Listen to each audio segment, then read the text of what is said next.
Cabinet సమాచారం అడిగారు కదా రాష్ట్ర ప్రభుత్వాన్ని, రాష్ట్ర ప్రభుత్వం ఇచ్చింది కదా. అన్ని ఇవ్వలేదు, కొన్ని దాచారు.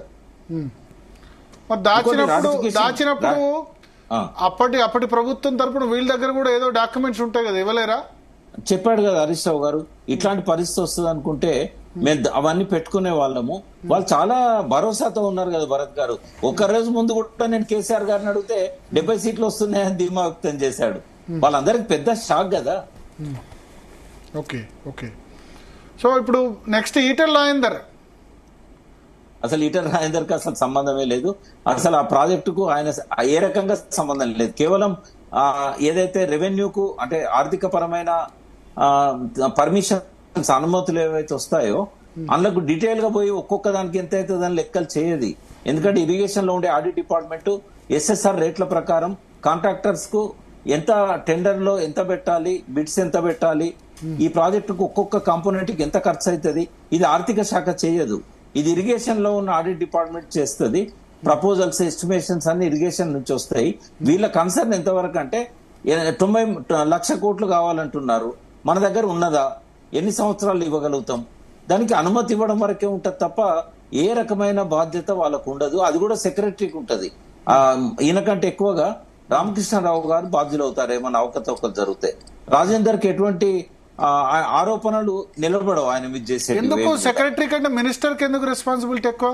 అంటే ఇక్కడ ఏంటంటే సెక్రటరీ నోట్ ఫైల్ చేసేది, అవన్నీ పరిశీలించాల్సిన సెక్రటరీ. అవకతవకలు జరిగితే ఫస్ట్ విక్టిమ్ అయ్యేది సెక్రటరీ.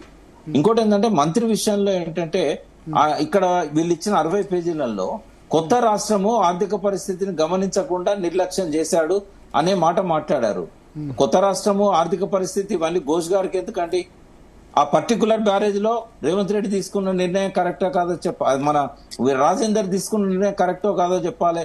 ఆయన తన బాధ్యతలను పరిధి దాటి కామెంట్ చేశాడు అనిపిస్తా ఉన్నది. ఒకవేళ ఫుల్ వాల్యూ మొత్తం వచ్చిన తర్వాత నేను ఇదే మాట మీద నేను ఎందుకు అంటే ఆర్థిక పరిస్థితి ఇవన్నీ ఆలోచించకూడదా కమిషన్? చెప్పాల్సిన అవసరం లేదు. ఆయనకు ఉన్నది బ్యారేజ్ల గురించే.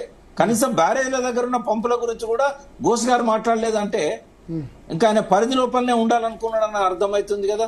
కన్నెపల్లి పంప్ హౌజులు మునిగిపోయినాయి, ఎందుకు పెట్టలేదండి అందులో? ఇప్పుడు ఈ 3 బ్యారేజ్ల దగ్గర 3 సబ్ స్టేషన్లు ఉన్నాయి, 3 పంపింగ్ స్టేషన్లు ఉన్నాయి. కేవలం అవన్నీ వదిలేసి బ్యారేజ్లనే పట్టుకున్నారంటే కొంతమందిని షీల్డ్ చేస్తున్నారనేది అర్థం కాదా? సో ఇప్పుడు ఈటెల రాజేందర్ మీరు క్లీన్ చిట్ ఇస్తున్నారా? నేను 3కి క్లీన్ చిట్ ఇస్తానండి. ఎందుకంటే తెలిసి కావాలని చెప్పి ఎవరు అంటే సరే వీళ్ళిద్దరికి సంబంధం ప్రాజెక్ట్ కన్సర్న్ రిలేటెడ్, బట్ ఆర్థిక శాఖకి అసలు సంబంధం లేదంటున్నారు కదా. ఇక్కడ నేను ఇంటెన్షన్ గురించి అడుగుతున్నాను. ఆ ఆర్థిక శాఖకు సంబంధించి ఘోష్ గారు ఆయన చేసిన కామెంట్ ఏది కూడా చట్టం ముందు నిలబడదు. ఆయన ఒక పాసింగ్ ఆన్ కామెంట్. అది ఏంటంటే కొత్త రాష్ట్రం పరిస్థితిని గమనించకుండా చేశారు. ఇదేమన్నా క్రిమినల్ ఇంటెన్షన్ అంటే? కొత్త రాష్ట్రంలో బాధలేందో ఘోష్ గారికి తెలుసా, మాకు తెలుసా? ఇక్కడ ఉన్న మీకు తెలుసు. కొద్దిమంది అంటున్నారు మన దేశంలో కాబట్టి చెల్లింది, వేరే సౌదీ లాంటి దేశాల్లో అయితే ఉరిదీస్తారు ఇట్లా మాట్లాడుతున్నారు. వాళ్ళకేం చెప్తారు? సింగపూర్, సౌదీ ఇట్లా చెప్తున్నారు. సౌదీ లాంటి దేశాలలో ఇట్లాంటి వాళ్ళు ముఖ్యమంత్రులు, ప్రధానమంత్రులు అయ్యే అవకాశమే ఉండదు. రాజరికాలు, వారసత్వాలు ఎక్కడ నిలబడతాయి? ఇవన్నీ బార్బారిక్ సొసైటీస్, అవన్నీ ముష్కర పాలన నడుస్తూ ఉంటది అక్కడ. ఇప్పుడు మీరు హత్యలు కూడా రామకృష్ణారావు రోల్ ఎక్కువ ఉందని చెప్తున్నారు ఈటెల రాజేందర్ కంటే.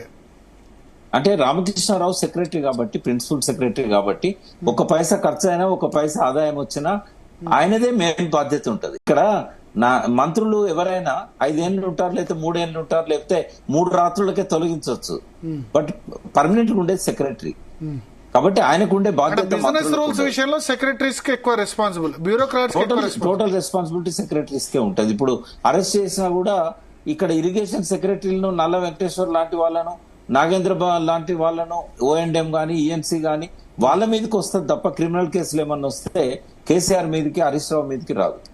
వాళ్ళని అరెస్ట్ చేయొచ్చా మీ ఉద్దేశంలో? అధికారులను, ఇరిగేషన్ అధికారులు అరెస్ట్ చేస్తారా రేవంత్ రెడ్డి ప్రభుత్వం? అరెస్ట్ చేస్తే ఏమైందంటే ఇప్పటికే నాన్ కోఆపరేషన్ ఉంది ఇరిగేషన్ డిపార్ట్మెంట్ లో. అరెస్ట్ చేసి 3 షిఫ్టులు పనిచేసి వాళ్ళు పనుల్లో భాగంగా కొన్ని అవకతవకలు జరగచ్చు. నేనైతే ఒకటి క్లియర్ గా చెప్పగలుగుతా, ఇంటెన్షనల్ గా ఎవరు కూడా మేడిగడ్డ పియర్ కూలిపోవడానికి కారణం కాలేదు. నెగ్లిజెన్స్ కొంతమందిలో ఉంది, వాళ్ళ మీద చర్య తీసుకుంటారు.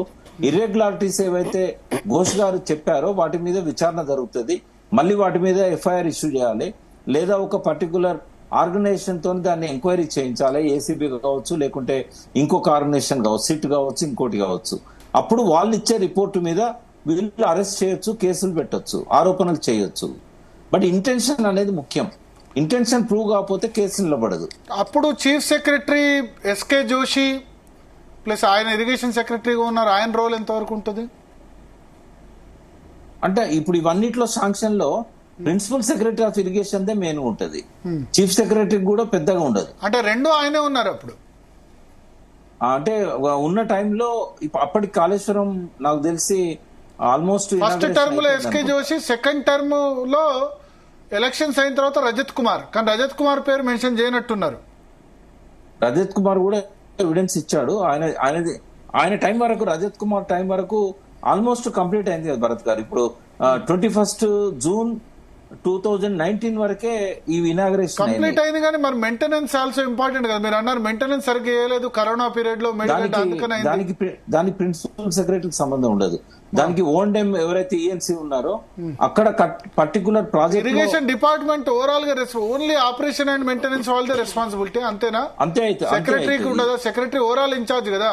ఆ ఓవరాల్ ఇన్ఛార్జ్ అయినా కూడా వాళ్ళకేం బాధ్యత ఉండదు. కింద ఉన్న ఎవరైతే ఓన్డెమ్ చూసుకునే వాళ్ళు ఉన్నారో వాళ్ళు ఇమ్మీడియట్ గా బాధ్యులు అవుతారు. వాళ్ళ మీదనే కేసు అవుతుంది. నెగ్లిజెన్స్, దాని వల్ల జరిగిన నష్టం ఇంత అని చెప్పి వాళ్ళ మీదనే అవుతుంది తప్ప పైన ఉన్న ప్రిన్సిపల్ సెక్రటరీ మీద కాదు. ఎక్కడైనా అదనంగా బిల్స్ పే చేసినప్పుడు ప్రిన్సిపల్ సెక్రటరీ కనుక దాన్ని రాటిఫై చేస్తే అప్పుడు ఆయనకి ఇబ్బంది అవుతుంది. స్మితా సబర్వాల్ ఆమెకి ఏం సంబంధం లేదు. ఆమె సీఎంఓలు ఉన్నారు. ఆమె ఇరిగేషన్ సెక్రటరీగా కేవలం 6 రోజులు మాత్రమే పనిచేశారు, 6 days.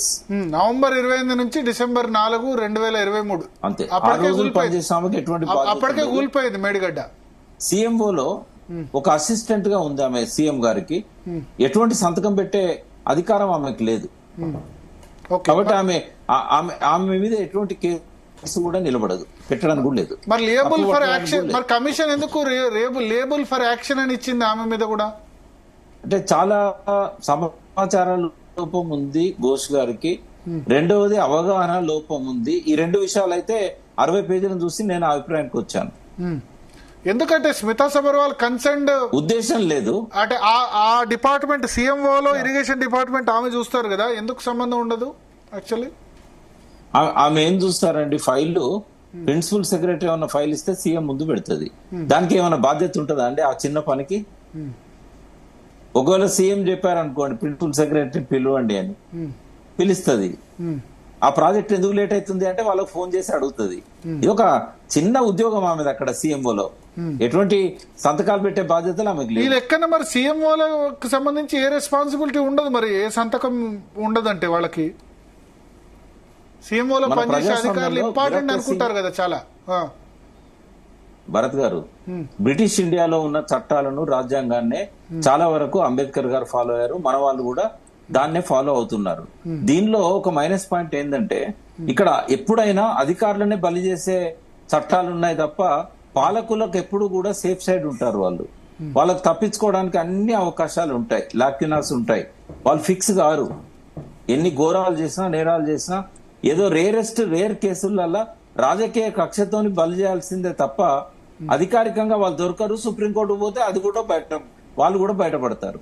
ఈ దేశంలో మనకు 5-6 కేసుల కంటే ఎక్కువ కనబడవు రాజకీయ నాయకుల మీద ఫిక్స్ అయి. రికవరీలు అయితే అసలే కనబడవు మనకు. వ్యవస్థ లోపల చాలా మార్పులు రావాలి భరత్ గారు. ఇప్పుడు ఇది కమిషన్ ఆఫ్ ఎంక్వైరీస్ యాక్ట్ ప్రకారం వేశారు. అవును. సో ఎంతో కొంత శాంక్టిటీ ఉంది కదా. శాంక్టిటీ ఉందా లేదా అనేది వాళ్ళు కరెక్ట్ సమాచారాన్ని తీసుకున్నారా, కరెక్ట్ ఎంక్వైరీ. మీకు నచ్చని సమాచారం, మీకు నచ్చిన విధంగా రిపోర్ట్ ఇవ్వకపోతే సమాచారం కరెక్ట్ లేదని ఎట్లా అంటారు? నేను అనేది అట్లా అనట్లేదు. ఇప్పుడు ఉదాహరణకు భరత్ గారు, నేను స్వయంగా తుమ్మిడేటి నుంచి ఎందుకు మార్చాల్సి వచ్చిందో అన్ని పేపర్ల ఆధారంగా ఆయన ముందట పెట్టాను. నీళ్లు లేవనే విషయాన్ని కూడా సిడబ్ల్యూసి ఇచ్చిన పేపర్స్ కూడా ఆయన ముందర పెట్టాను. ఇది ఆనెస్టీ లేదు, సిన్సియారిటీ లేదు అని చెప్పి ఆయన కామెంట్ చేయడం అనేసరికి ఆయనకు అర్థం కాలేదు అనేది అర్థమైంది నాకు.